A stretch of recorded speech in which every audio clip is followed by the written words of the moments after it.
ہوئے ہوئے ہوئے، ایک بول پہ سارا کچھ بچا سکتا ہے یہ بندہ کہ یزید میں تیری بیعت کرتا ہوں، بچے مبارک، بیوی مبارک، بیٹیاں مبارک، گھر مبارک، خاندان مبارک، ہر شے مبارک، اور بیٹیاں خاندان تو چھوڑو، جنت مبارک، اللہ کی رضا مل چکی ہے، مل چکی ہے، مل چکی ہے۔ پر اگر یہ بیعت ہو جاتی تو چراغ بجھ جاتے، روشنیاں نہ رہتی۔ آج جن روشنیوں میں کچھ قافلے چل رہے ہیں، کچھ قافلے جو چل رہے ہیں ان روشنیوں میں، تو وہ انہی کے خون سے فروزاں ہیں۔ ان چراغوں میں تیل نہیں ڈلا، ان چراغوں میں آل رسول کا خون ڈلا ہے، اور بعد میں اللہ کے نیک بندوں کا خون اس میں ڈلا ہے، تب جا کر وہ چراغ جلے ہیں۔ اور اس میں یہ قافلے چل رہے، یہ جماعتیں چل رہی، یہ مدارس چل رہے، یہ خانقاہیں چل رہی، یہ مسجدوں کی اذانیں ہیں۔ اگر یہ نہ ہوتا تو یہاں ہر مسجد، ہندوستان میں کہاں سے مسجد آتی، مندر ہی تھے۔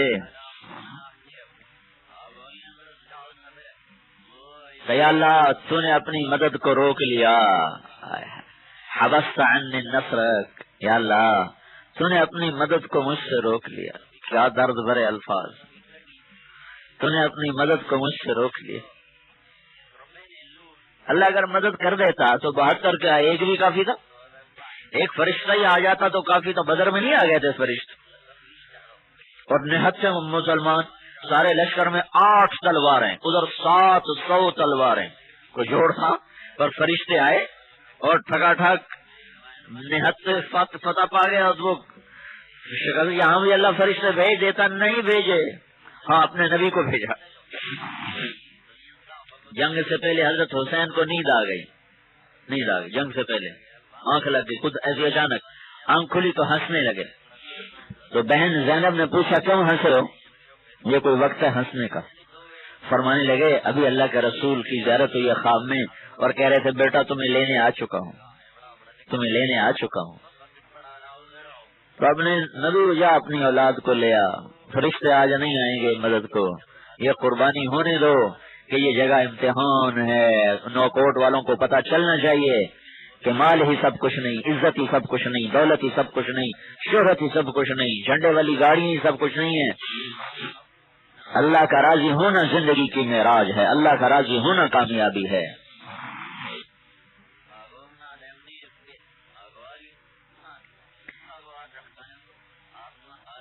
جب عبداللہ شہید ہوا تو ایک بچہ اور تھا، اس کا نام نہیں لکھا ہوا، ڈھونڈا کہیں کتاب ملا نہیں، نام نہیں لکھا، تو وہ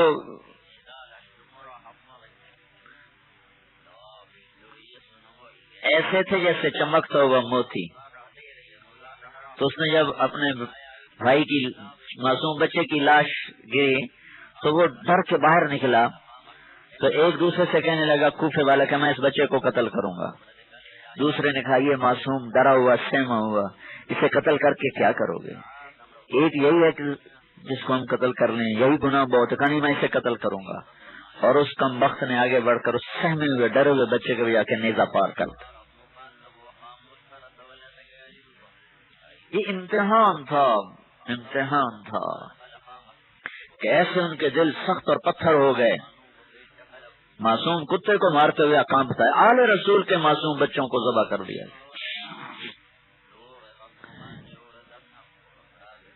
جب حضرت قاسم شہید ہوئے، آپ حسن کے بیٹے، سب سے پہلے علی شہید ہوئے، خاندان میں علی اکبر، دو بیٹوں کا نام علی ہے، علی الاکبر، علی الاصغر۔ علی الاصغر جن کو زین العابدین کہتے ہیں، ان سے نسل چلی ہے۔ علی الاکبر شہید ہو گئے، آل رسول میں پہلے نوجوان جو شہید ہوئے علی ہیں۔ جب سارے ساتھی شہید ہو گئے، سارے جان نثار شہید ہو گئے،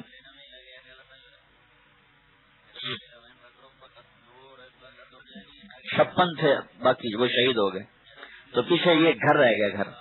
تو سب سے پہلے بیٹے نے کہا ابا میری آنکھ تجھے مرتا نہیں دیکھ سکتی، مجھے مرنے دو، مجھے پہلے جانے دو۔ تو سب سے پہلے علی الاکبر جا کے لڑے ہیں اور شہید ہوئے ہیں۔ جب وہ گرے ہیں تو حسن نے ان کو اٹھایا اور اپنے کندھے پر ڈالا، ان کی میت کو، اور جا کر پیچھے جا کر ایسے لٹا دی۔ پھر اپنے خاندان میں سے جس کی میت گرتی تھی، جس کی لاش گرتی تھی، اس کو اٹھاتے تھے اور کندھے پہ لا کر پیچھے جا کے لٹا دیتے تھے. جب حضرت قاسم حضرت حسن کے بیٹے شہید ہوئے تو یہ آل رسول میں سب سے خوبصورت شہزادے تھے. ان کا پہلے ایک ہاتھ کٹا, کسی نے تلوار ماری, ہاتھ کٹا. ان کا یا اماں, ہائے چچا. تو حضرت حسن حسین گرے ہوئے تھے دشمنوں میں, تو لڑتے لڑتے پہنچے تو وہ گر چکے تھے اور ان کے پاؤں ایسے ایڑیاں مار رہے تھے زخموں کی شدت سے. تو ان کے سرانے کھڑے ہو کر حسین نے کہا, بھتیجے آج تیرا چچا بڑا بے بس ہے, آج تیری مدد کو نہیں پہنچ سکتا. ایک دن آئے گا ہمارا رسول, ہمارا نانا خود ہمارا کیس لڑے گا. اور حضرت عبداللہ بن عباس نے خواب میں دیکھا کہ اللہ کے نبی کے ہاتھ میں اتنی بڑی بوتلیں خون سے بھری ہوئی اور زمین سے خون اٹھا کے اس میں اور ڈال رہے ہیں. تو انہوں نے پوچھا یا رسول اللہ یہ کیا ہے؟ تو آپ نے فرمایا یہ حسین اور اس کے ساتھیوں کا خون ہے, قیامت کے دن میں خود یہ مقدمہ لڑوں گا, قیامت کے دن میں خود مدعی بن کے آؤں گا. ہاں اس قصے نے محرم چل رہا ہے نا, میں تو سارا سال حضرت حسین کو سناتا ہوں کہ یہ سارے سال کا واقعہ ہے, صرف 10 دن کا واقعہ نہیں ہے, یہ سارے سال کا واقعہ ہے, ساری زندگی کا واقعہ ہے, ہر گھڑی یاد رکھنے کا واقعہ ہے کہ اللہ کو راضی کرتے ہوئے جو چیز قربان کرنی پڑے کر دو, جس چیز کو چھوڑنا پڑے چھوڑ دو, جس چیز کو لاتن مارنی پڑے مار دو, پر کہہ دو یا اللہ بس تو راضی ہو جا, ورضوان من اللہ اکبر, لیتک تحلو والایام مریرۃ ولیتک ترضی والانام غضاب. یا اللہ بس تو راضی ہو جا, مجھے اور کچھ نہیں چاہیے. لڑائی شروع ہوئی, ظہر کا وقت آ گیا. یہ بات اس وقت سنانا چاہتا تھا, سنا رہا ہوں. ظہر کا وقت آ گیا, جمعہ تھا, ظہر کا وقت, جمعہ تو پڑھنا نہیں تھا, ظہر پڑھنی تھی. تو آپ نے زہیر بن قین رضی اللہ تعالیٰ عنہ, آپ کے لشکر میں 3 جھنڈے تھے.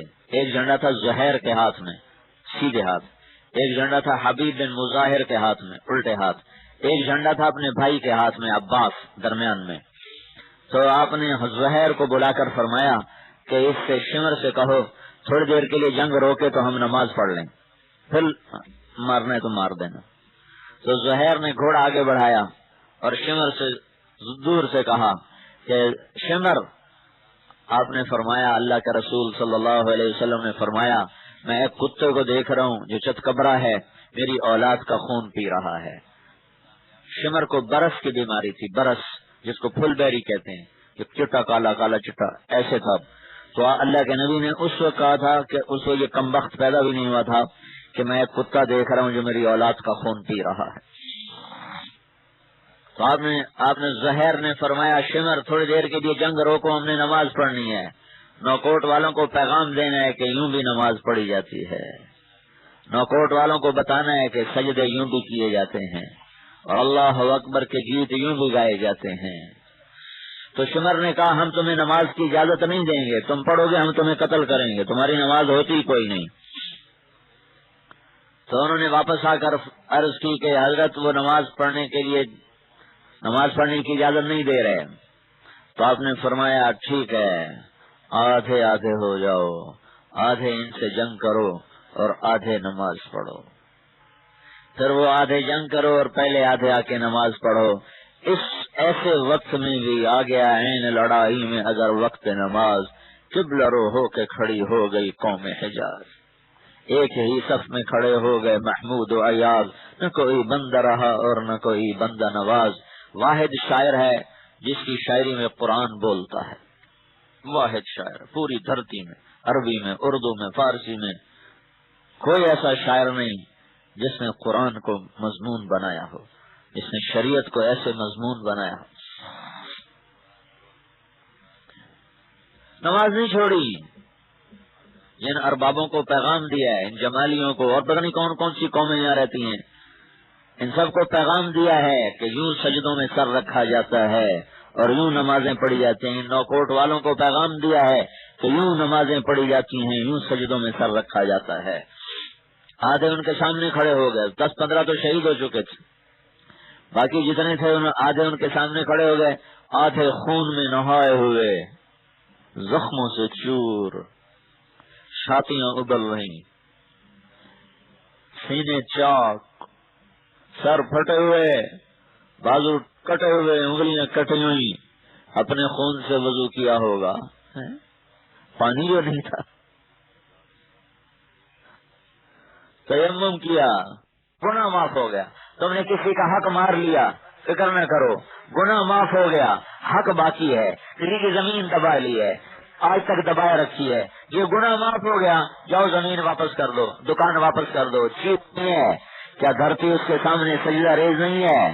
کیا علم تر ان اللہ یسجد له من فی السماوات ومن فی الارض، دیکھتے نہیں یہ ساری کائنات اسی کے سامنے سجدے میں پڑی ہوئی ہے، درخت بھی، پتھر بھی، پہاڑ بھی، انسان بھی، جنات بھی، خشک بھی، تر بھی، زندہ بھی، مردہ بھی، کل قد علم صلاته وتسبیحه۔ یہ تمہیں پیغام دیا ہے کہ یوں بھی اللہ کے سامنے سجدے کیے جاتے ہیں۔ مجھے پوری تاریخ میں ایسی نماز نہیں ملی، پوری تاریخ میں ایسے نمازی نہیں ملے، کیا وہ وقت تھم گیا ہوگا، سورج کے بس میں ہوتا تو اتر کے بوسے لیتا، آسمان کے بس میں ہوتا تو ان سے لپٹ جاتا، زمین کے بس میں ہوتا تو ان کے لیے نوحہ کو نہ ہوتی، رو رو اپنے سینہ چاک کر لیتی۔ جب انہوں نے سجدے میں سر رکھا ہوگا اور سبحان ربی الاعلی کہا ہوگا تو دھرتی کے اندر کیا ہلچل مچی ہوگی۔ تو میرے محترم بھائی اور دوستو، تبلیغ کا ہمیں ایک پیغام ہے کہ حضرت محمد صلی اللہ تعالی علیہ وسلم ایک طریقہ زندگی لے کر آئے جس کا نام اسلام ہے، جس کے ذریعے سے اپنے اللہ کو راضی کر لو، اپنے اللہ کو راضی کر لو، اپنے اللہ کو راضی کر لو، اس کے سامنے سر جھکا کر، اس کے سامنے سجدوں میں سر رکھ کے، اس کے آگے اپنے آپ کو جھکا کر قربان کر کے اپنے اللہ کو راضی کر لو۔